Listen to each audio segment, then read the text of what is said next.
Have you ever wondered why, out of all the monsters in the world, the vampire is the only one that actually feels real? Pull up a chair. Keep the lights low.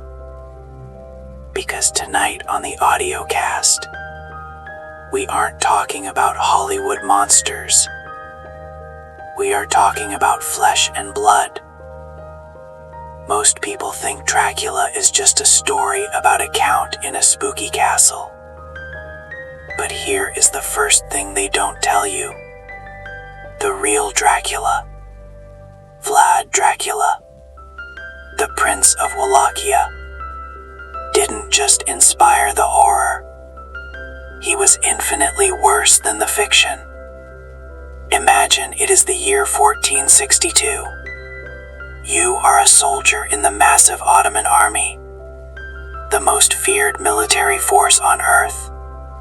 Your emperor is marching 90,000 men into Vlad's territory to wipe him off the map. Vlad only has a fraction of that army. He knows he can't win a fair fight. So, he changes the rules of war. As you and your fellow soldiers march deeper into the foggy Romanian mountains, the air starts to smell like decay. The sky fills with crows. And then, you walk straight into the twist no one saw coming. Your army stops dead in its tracks, because blocking the road to the capital is a forest, but not of trees. It is a forest of 20,000 rotting human bodies, hoisted high into wooden spikes. The real Dracula had taken every prisoner, every enemy, and created a monument of pure nightmare. The sight was so psychologically shattering that the Ottoman emperor, the greatest conqueror of the age, stared at the horror, turned his massive army around, and just went home. But here is where the story gets incredibly strange. Fast forward 400 years. An Irish writer named Bram Stoker published the novel Dracula. Now, you would assume Stoker spent years traveling through Romania, studying the dark history to write his masterpiece, right? Wrong. Stoker never once set foot in Transylvania. Not once. So how did an Irishman who never left the UK perfectly capture the blood-soaked folklore of a 15th century warlord? He had a secret meeting in London with a shadowy Hungarian spy named Arminius Vambury.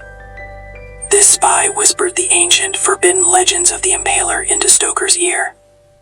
Legends that said Vlad didn't just kill his enemies. He dipped his bread in their blood while he ate among the corpses. But I promised you a final mystery, didn't I? In 1476, Vlad was finally ambushed and killed. His head was severed and sent to the Sultan as proof that the monster was actually dead. His body was supposedly buried at a remote island monastery in Snagov.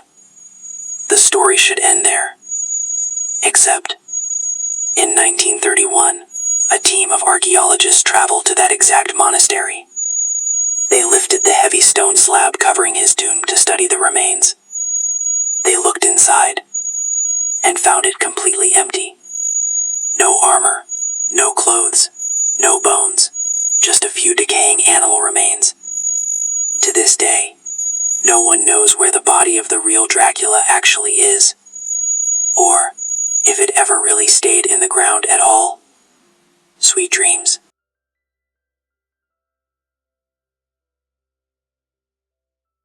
And that closes the casket on tonight's dark history.